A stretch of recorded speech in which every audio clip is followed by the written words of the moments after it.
सुबह के करीब 6 बजे के आसपास का वक्त हो रहा था। 19 साल का एक लड़का जो कि अपने ही गोदाम में काम कर रहा था, बहुत तेज आवाज में गाने बज रहे थे और वो लगातार लकड़ी काट रहा था, यानी कि प्लाई काट रहा था। इसी बीच में उसकी माँ ने उसे आवाज दी।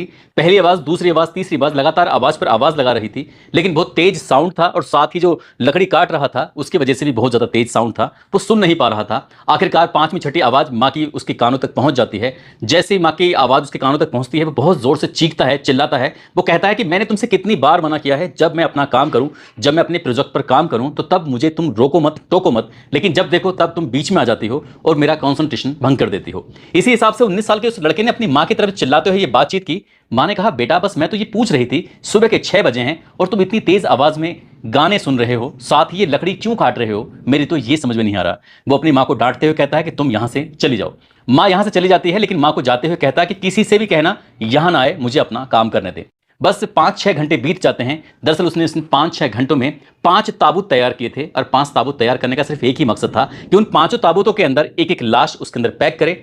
उसके बाद आगे जो होगा वो देखा जाएगा। लेकिन लगभग 4 महीने बीत जाते हैं। उनमें से एक व्यक्ति निकलकर बाहर आता है, पुलिस स्टेशन जाता है और पूरी कहानी सुनाता है। जब ये कहानी सामने आती है तब पूरे प्रदेश भर में हंगामा खड़ा हो जाता है कि आखिरकार 19 साल के उस लड़के ने ऐसा क्यों किया। आज की इस कहानी के माध्यम से ये जानने की, ये समझने की कोशिश करते हैं कि आखिरकार उस लड़के ने वो कत्ल क्यों किए थे और कत्ल के पीछे की असली वजह क्या थी और कैसे वो पकड़ा जाता है।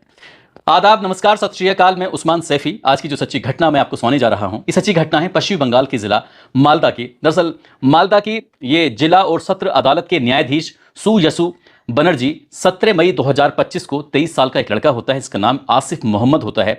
उसको मृत्युदंड की सजा सुनाते हुए कहते हैं कि इसको तब तक फांसी के फंदे पर लटका के रखा जाए जब तक कि इसके प्राण ना निकल जाए। बस इतना था, क्योंकि इस बारे में जानने के लिए हर किसी की नज़र थी सोशल मीडिया पर टिकी हुई, ये जानने के लिए कि आखिरकार आज अदालत में जज साहब का फैसला क्या आने वाला है। क्योंकि पूरे प्रदेश भर में जब घटना हुई थी तब उस घटना ने पूरे प्रदेश में तहलका मचा दिया था, लोगों को सोचने पर मजबूर कर दिया था। दरअसल इस कहानी के बारे में शुरू से जानने की कोशिश करते हैं। ये तारीख थी 28 फरवरी 2021 की।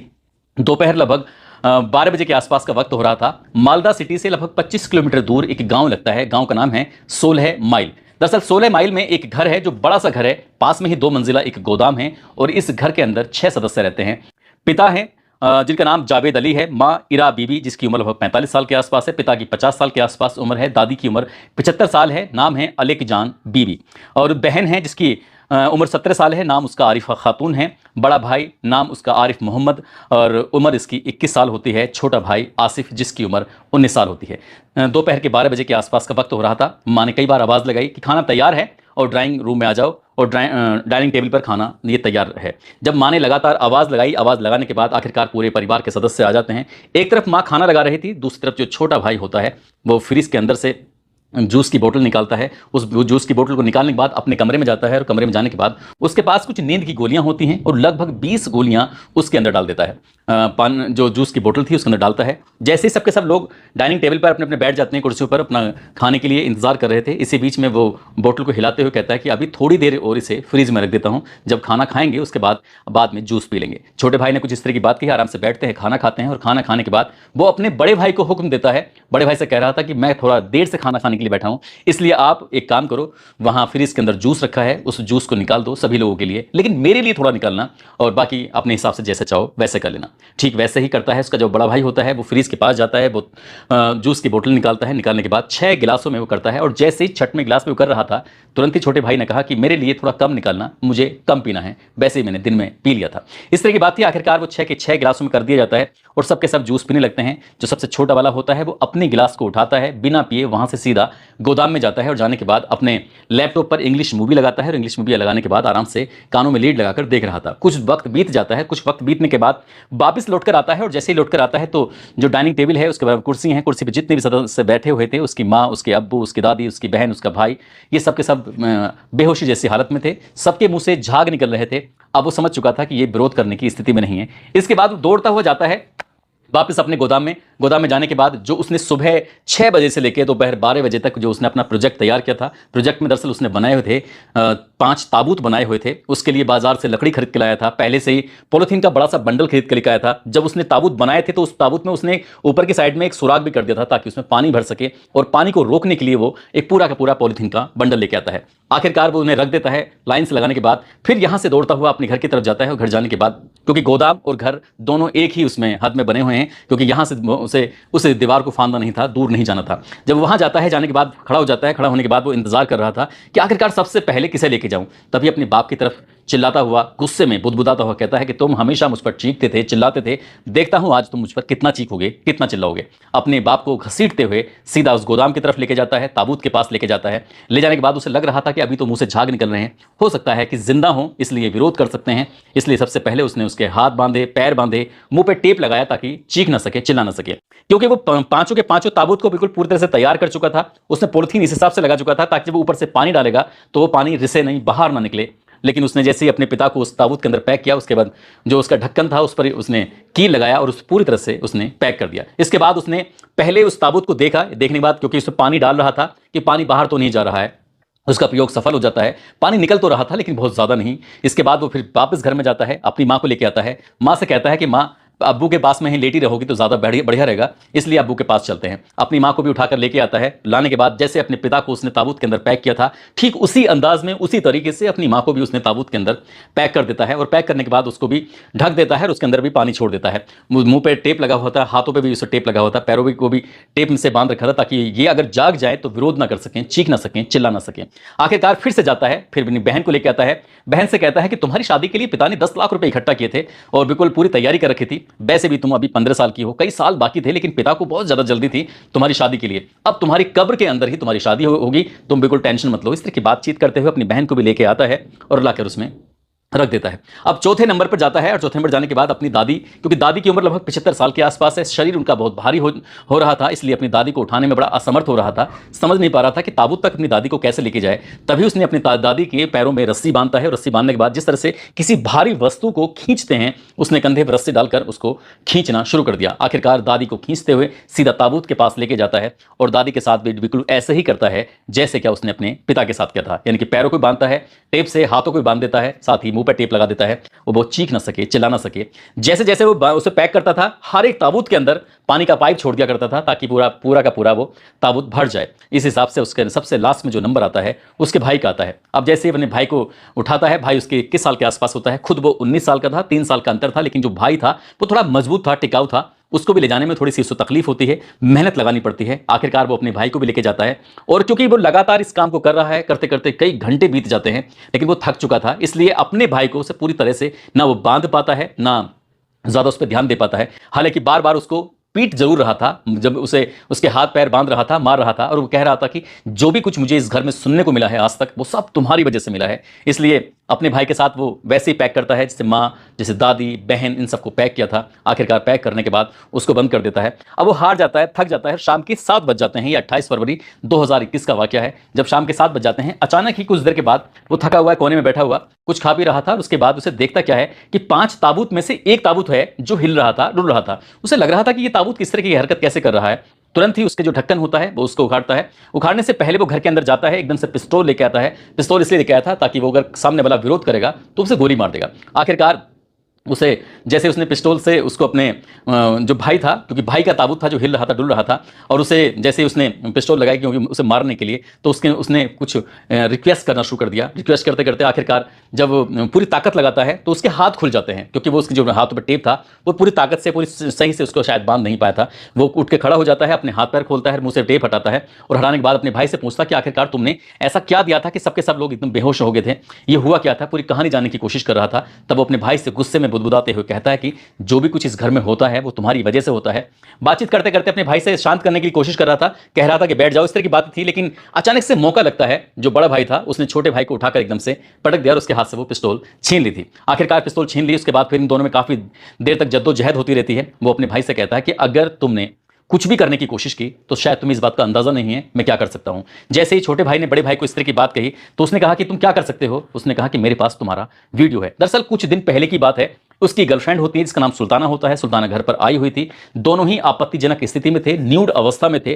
तभी मौका पाते ही उसने अपने भाई की और उसकी गर्लफ्रेंड की न्यूड वीडियो बना ली थी, अपने उस मोबाइल में उसको सेव कर लिया था। उसने कहा था कि अगर तुमने कुछ भी करने की कोशिश की तो मैं इसे अलग अलग ग्रुपों में डालकर वायरल कर दूंगा और तुम्हें किसी को मुंह दिखाने लायक नहीं छोड़ूंगा। आखिरकार भाई डर जाता है। उसके बाद वो पिस्टल वापस उसके पास आती है। वो कहता है कि अगर तुम बच ही गए हो तो जितनी जल्दी हो सके यहां से भाग जाओ, यदि तुम यहां से नहीं भागे तो देख लेना मैं क्या कर सकता हूं। बड़ा भाई छोटे के दबाव में आ जाता है। आखिरकार वो घर से निकलता है तो छोटा भाई उसको बाकायदा 20,000 रुपये देता है कि जाओ यहां से निकल जाओ, लेकिन तब तक रात के 9 बज चुके थे। आखिरकार वो यहां से भाई चला जाता है, एक गाड़ी पकड़ता है, कलकत्ता निकल जाता है। अब यहाँ जो मौके पर जो छोटा वाला भाई है आसिफ जिसका नाम है, आसिफ सोचता है कि अब मैं इन ताबूतों का क्या करूं, क्योंकि वो पहले से ही उसके ढक्कन खुल चुके थे। बड़े भाई ने उन ढक्कनों को अपने ही सामने खोला था, क्योंकि जब उसे पूरा प्रेशर में ले लिया था। आखिरकार अब उसने उनकी लाशों को ठिकाने लगाने की जब कोशिश करता है तो सबसे पहले वो अपने ही उस गोदाम के अंदर 6 फुट गहरा एक गड्ढा खोदता है। साथ ही उसकी जो चौड़ाई होती है वो लगभग 12 या 13 फुट के आसपास होती है। उस गड्ढे को खोदता है और ऐसा करते करते उसे सुबह के लगभग 4 बज जाते हैं। 1 मार्च 2021 की सुबह लगभग 4 बजे के आसपास तक ये वाकया हो जाता है। वो गड्ढा खोदता है और घंटों तक उसमें लगा रहता है, लेकिन तेज आवाज में वो गाने सुन रहा था। गाने सुनते सुनते ये सब अपना काम कर रहा था, क्योंकि इस घर से हमेशा ही गानों की आवाज आती थी। इस गोदाम से हमेशा ही बहुत तेज साउंड की आवाज आया करती थी, इसलिए अड़ोसी पड़ोसियों को कोई मतलब नहीं था, उन्हें इस बात का कोई खबर भी नहीं थी कि चल क्या रहा है। जो उसने अपने पिता की, अपने माँ की, अपनी दादी की, अपनी बहन की जो लाश थी लगभग 6 फुट गहरे गड्ढे में दबाकर उसको बिल्कुल पूरी तरह से प्लान कर देता है। और सुबह के लगभग 4 बज जाते हैं। उसके बाद वो आराम से हार थक कर सो जाता है। सुबह के लगभग 9 बजे के आसपास का वक्त हो रहा था। पड़ोसी ना एक होते हैं, नौशाद नाम के एक व्यक्ति हैं। नौशाद लगातार नॉक कर रहे थे घर के दरवाजे पर, आवाज़ लगा रहे थे। तब जाकर ये जागता है और जागने के बाद गुस्से वाले अंदाज में कहता है, क्या बात है, तुम क्यों चिल्ला रहे हो? तभी वो पूछते हैं कि तुम्हारे अम्मी या तुम्हारे अब्बू, उनसे बात करनी है, कोई ज़रूरी काम है। वो कहता है कि तुम्हें पता नहीं है, वो अमेरिका चले गए। कुछ दिन पहले ही बात है, जो उसकी माँ है, उसकी माँ ने उसके हवाई जहाज के टिकट दिखाए थे पड़ोसी को कि हम बहुत जल्दी अमेरिका जाने वाले हैं। लगभग इस लड़के के अलावा बाकी सभी लोग अमेरिका जाने वाले थे। इसने ये कहकर पड़ोसी से फंद काटा, पीछा छुड़ाया कि मैं 6 महीने के बाद अमेरिका जाऊंगा। अगर तुम्हें माता पिता या किसी से बातचीत करनी है, जो वहां पहुंच जाएंगे उसके बाद तुम्हें कॉल करेंगे, जितनी चाहें बात कर लेना, लेकिन मुझे बिल्कुल भी डिस्टर्ब करने की जरूरत नहीं है। पड़ोसी को बड़ा अजीब लग रहा था। अजीब इसलिए भी नहीं लग रहा था क्योंकि इस लड़के का व्यवहार ही सबके प्रति अजीब ही था। वो अपने आराम से चला जाता है। लेकिन उसका जो भाई है, उसका भाई के पास लगभग 1 हफ्ते के बाद फोन पहुंचता है, यानी कि आरिफ के पास आसिफ का फोन पहुंचता है। वो कहता है कि तुम बिल्कुल शांत रहना, जैसा मैंने कहा था। यदि तुमने कोई चालाकी करने की कोशिश की तो देख लेना, मैं तुम्हारी सारी की सारी वीडियो सोशल मीडिया पर और अलग अलग लोगों को वायरल कर दूंगा। वो डरा हुआ था, सहमा हुआ था, समझ नहीं पा रहा था। आखिरकार धीरे धीरे करके 17 दिन का समय बीत जाता है। 17 दिन का समय बीत जाता है। उसके पास जो पैसे थे वो पैसे खत्म हो चुके थे।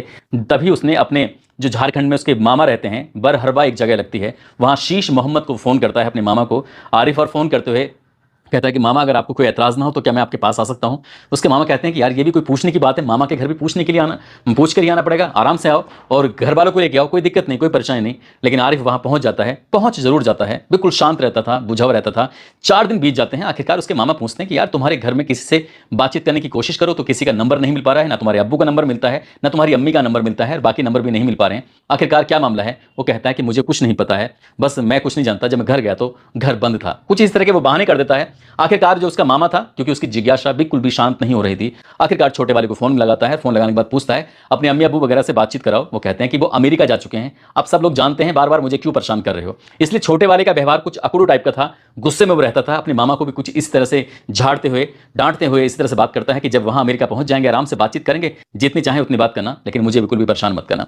आखिरकार जब घर वाले यहाँ है नहीं, भाई है नहीं, पूरी की पूरी फैमिली मर चुकी है, वहीं पास में ही एक होटल था कुछ दूरी पर, तो उसे फ़ोन करता है। फ़ोन करके कहता है कि मैं बिल्कुल अकेला रहता हूँ, मेरे अम्मी, मेरे अब्बू वगैरह सब यहाँ से अमेरिका जा चुके हैं, इसलिए आप हो सके तो मेरे लिए खाना पहुँचा देना, दोनों वक्त का खाना, और जितने भी पैसे लगे पैसे की बिल्कुल भी टेंशन लेने की ज़रूरत नहीं है। जब इस तरह की बात कही जाती है तो होटल वाला उसे वक्त पर खाना पहुँचा दिया करता था, सुबह शाम इस तरह से वो खाना लेकर आते थे, जाते थे, और धीरे धीरे करके ऐसे ही वक्त आगे बढ़ रहा था। धीरे करके वक्त आगे बढ़ रहा था, लगभग 3.5 महीने का वक्त हो जाता है। इसी बीच में ये आसिफ अपने मामा शीश मोहम्मद को फ़ोन करता है। झारखंड के बरहरवा एक जगह लगती है।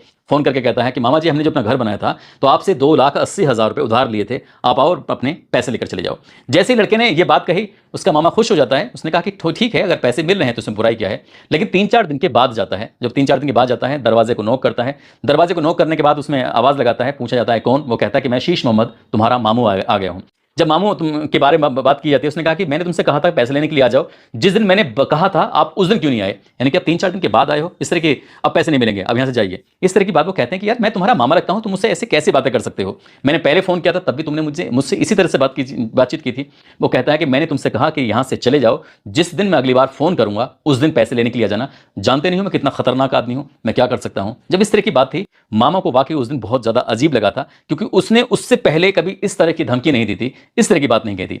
यहां से निकलता है, सामने पड़ोसी था नौशाद, उसने सुन लिया, क्योंकि उसके लिए मामा के लिए दरवाजा नहीं खुला था और पड़ोसी नौशाद के लिए भी दरवाजा नहीं खुला था। आखिरकार पड़ोसी से बातचीत करता है और पड़ोसी कहता है कि मैं भी देख रहा हूं ये अक्सर घर में ही रहता है, किसी से बातचीत नहीं करता, एकदम बुझा बुझा सा रहता है, आप देख लीजिए क्या करना है। अब यहां से वो चला जाता है, वो सीधा अपने घर पहुंचता है और घर जाने के बाद बड़े वाले भांजे यानी कि आरिफ से पूछता है कि आरिफ मुझे सच से बताओ तुम्हारे अम्मी तुम्हारे अब्बू कहां पर हैं, 3.5 महीने से ज्यादा का वक्त हो चुका है और उनसे ना कोई बातचीत हो पा रही है, उनके नंबर भी बंद आ रहे हैं, आखिरकार पूरा मामला क्या है। जब कुछ देर तक आखिरकार आरिफ से पूछा जाता है तो आरिफ टूट जाता है। वो कहता है कि 28 फरवरी 2021 की बात है कि अम्मी अब्बू बहन और दादी का उसने कत्ल कर दिया था, मैंने अपनी आंखों से ताबूत के अंदर उनकी लाशें देखी थी। जब इस तरह की बातें थी तो उसका मामा भी सहम जाता है, सीधा वो पहुंच जाते हैं, एक थाना लगता है कालिया चक, वहां जाते हैं। वहां जाने के बाद SHO से बातचीत करते हैं, कहते हैं कि कुछ इस तरह की बात है, हमें क्या करना चाहिए क्या नहीं। और वो तारीख थी 19 जून 2021 की रात लगभग 8 बजे के आसपास।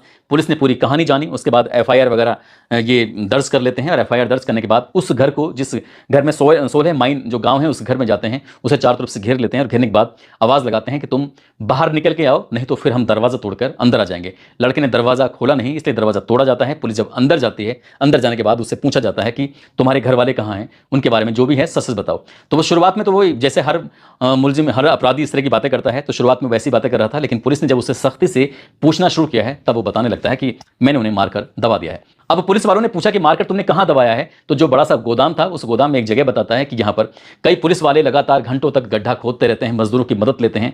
आखिरकार गड्ढा खुद जाता है, लेकिन जितनी गहराई में गड्ढा खुद रहा था कुछ हाथ नहीं लग रहा था। पुलिस वाले थोड़े से परेशान हो जाते हैं कि इतनी देर से मेहनत कर रहे हैं और कुछ भी मिलता नहीं है। तभी फिर से पुलिस उससे सख्ती से पूछताछ करती है और कहती है कि अब की बार अगर तुमने सही जगह नहीं बताई तो देख लेना हम तुम्हारे हाथ पैर पूरी तरह से तोड़ कर डाल देंगे। आखिरकार उसके पास बचने का कोई चारा नहीं था और उसने बताया कि ये सही गड्ढा है, आप यहां पर खोद दीजिए। आखिरकार गड्ढा खोदा जाता है। खोदने के बाद लगभग 6 फुट की गहराई के बाद पता चलता है कि उसमें 4 लाशें थीं। 4 लाशें थीं, उन 4 लाशों को बाहर निकाला जाता है, लेकिन लाशों की हालत बिल्कुल कंकाल का रूप बन चुकी थी, वो बिल्कुल बेकार हो चुकी थी। उनकी जांच पड़ताल के लिए DNA सैंपल लिया जाता है, भेजा जाता है। DNA सैंपल के माध्यम से आखिरकार पता चल जाता है कि ये लाशें चारों किसकी हैं, उसकी माँ, उसके अब्बू, उसकी बहन, उसकी दादी की लाशें थीं। इसके बाद पूछा जाता है कि तुमने ये सब क्यों किया, तब उसने बताना शुरू किया कि मेरे घर में मुझे हर चीज़ के लिए बड़ी जद्दोजहद करनी पड़ती थी। दरअसल उसने जिद करके उसने कहा कि हाई स्कूल के बाद उसने एक कोर्स किया था और कोर्स करने के बाद दरअसल वो रिसर्च करता रहता था और रिसर्च का उसका मकसद ये था कि वो अपने पिता से कहता था, एरोनॉटिक्स एक कंपनी है नासा, यानी कि उसमें उसको एक प्रोजेक्ट मिला है, अगर वो उस प्रोजेक्ट में शामिल होगा तो उसको देखना कि पूरी दुनिया में उसका नाम होगा, लेकिन कुछ पैसे लगेंगे। जब पिता से पैसे मांगे तो उसने पैसे से मना कर दिया, लेकिन उसने जब जिद की कि 23 लाख रुपए हर हाल में चाहिए,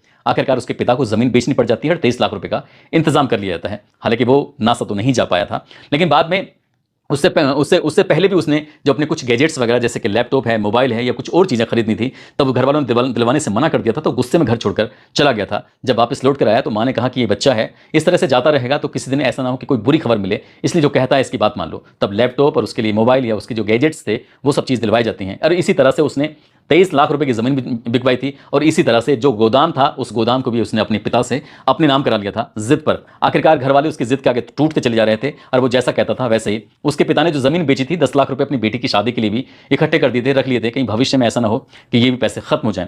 आखिरकार जब वो लगातार दिन रात उस गोदाम में पड़ा रहता था, कुछ ना कुछ करता रहता था, तो उसे जब नींद नहीं आती थी तो एक दिन अपने अब्बू से बोलता है कि अब्बू मुझे नींद नहीं आती, क्या मुझे कुछ ऐसी गोलियां दिलवा दो जिससे जब मैं चाहूं तो सो जाऊं। उसके अब्बू उसको खुद एक मेडिकल पे लेके जाते हैं और कहते हैं कि जब ये गोली मांगे तो उसे दे देना। दरअसल वो गोली लेने के लिए जाया करता था और एक दिन भारी मात्रा में गोली लेके आ जाता है। जिस दिन 28 फरवरी 2021 को उसने अपने परिवार को बेहोशी की गोलियां दी थी, तो वो गोलियां असल में उसके पिता की मर्जी से ही पहले ही क्योंकि मिलती रहती थी, उसने उसका इस्तेमाल किया। उसके बाद अपने परिवार का उसने कत्ल कर दिया।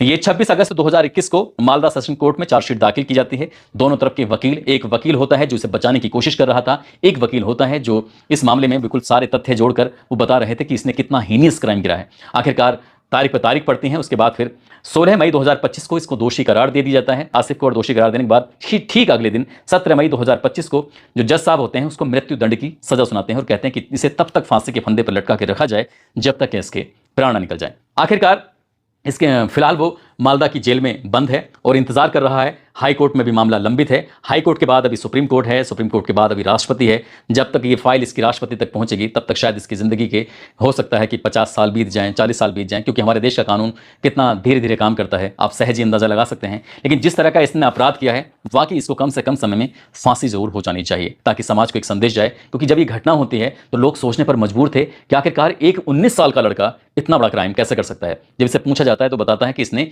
इंग्लिश फिल्में देखी थी और वहीं से इसको आइडिया आया था किस तरह से अपने परिवार को ये